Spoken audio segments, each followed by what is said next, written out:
चढ़ गई। जय श्री राधे।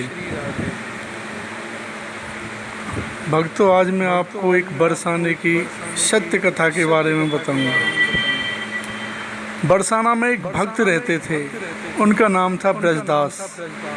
उनके एक पुत्री थी, नाम था रतिया। यही उस ब्रजदास का छोटा सा परिवार था। ब्रजदास दिन में अपना काम करते और शाम को श्री जी के मंदिर में जाते, दर्शन करते और जो भी संत आए हुए होते उनके साथ सत्संग करते। यह उनका रोजाना का नियम था। एक बार एक संत ने कहा, भैया ब्रजदास, हमें नंदगांव जाना है, सामान ज़रा ज़्यादा है, पैसे हमारे पास हैं नहीं, वरना सेवक कर लेते। तुम हमको नंदगांव पहुंचा सकते हो क्या? ब्रजदास ने हाँ भर ली। ब्रजदास ने कहा कि गर्मी का समय है, सुबह जल्दी चलना ठीक रहेगा, जिससे मैं 10 बजे तक वापस आ जाऊं। संत ने भी कहा, ठीक है, मैं 4 बजे तैयार मिलूँगा।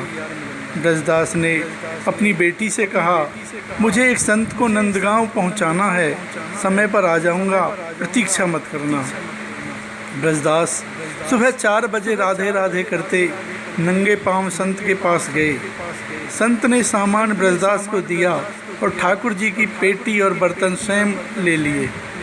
रवाना तो समय पर हुए थे, लेकिन संत को जरा श्वास का रोग था, कुछ दूर चलते फिर बैठ जाते। इस प्रकार नंदगांव पहुंचने में ही 11 बज गए। ब्रजदास ने सामान रखकर जाने की आज्ञा मांगी। संत ने कहा, जून का महीना है, 11 बजे हैं, जल पी लो, कुछ जलपान कर लो, फिर चले जाना।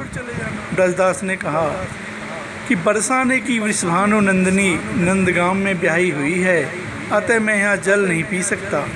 संत की आंखों से आंसू बहने लगे। कितने वर्ष पुरानी बात है।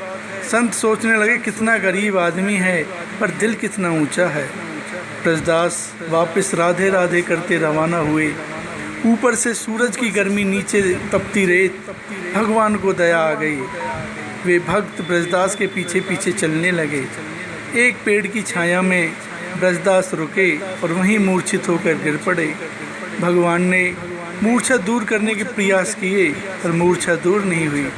भगवान ने विचार किया कि मैंने अजामिल, गीध, गजराज को तारा, द्रौपदी को संकट से बचाया, पर इस भक्त के प्राण संकट में है, कोई उपाय नहीं लग रहा है। ब्रजदास राधा रानी का भक्त है, वे ही इसके प्राणों की रक्षा कर सकती हैं, उनको ही बुलाया जाए।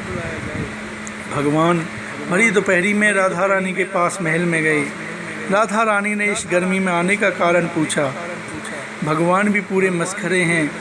उन्होंने कहा, तुम्हारे पिताजी बरसाना और नंदगांव की डगर में पड़े हैं, तुम चलकर संभालो। राधा जी ने कहा कि कौन पिताजी? भगवान ने सारी बात समझाई और चलने को कहा। यह भी कहा कि तुमको ब्रजदास की बेटी के रूप में भोजन जल लेकर चलना है। राधा जी तैयार होकर पहुंची। पिताजी पिताजी आवाज़ लगाई। ब्रजदास जागे, बेटी के चरणों में गिर पड़े और कहने लगे, आज अगर तू नहीं आती तो मेरे प्राण चले जाते। बेटी से कहा, आज तुझे बार बार देखने का मन कर रहा है। राधा जी ने कहा, माँ बाप को तो संतान अच्छी लगती ही है, आप भोजन लीजिए। ब्रजदास भोजन लेने लगे तो राधा जी ने कहा, घर पर कुछ मेहमान आए हैं, मैं उनको संभालूँ, आप आ जाना। कुछ दूरी के बाद राधा रानी अदृश्य हो गईं। ब्रजदास ने ऐसा भोजन कभी नहीं पाया था। शाम को घर आकर ब्रजदास बेटी के चरणों में गिर पड़े। बेटी ने कहा, आप ये क्या कर रहे हैं?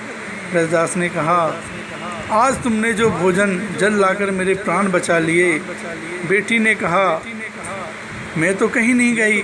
ब्रजदास ने कहा, अच्छा बता, मेहमान कहाँ हैं? बेटी ने कहा, कोई मेहमान नहीं आया। अब ब्रजदास के समझ में सारी बात आ गई।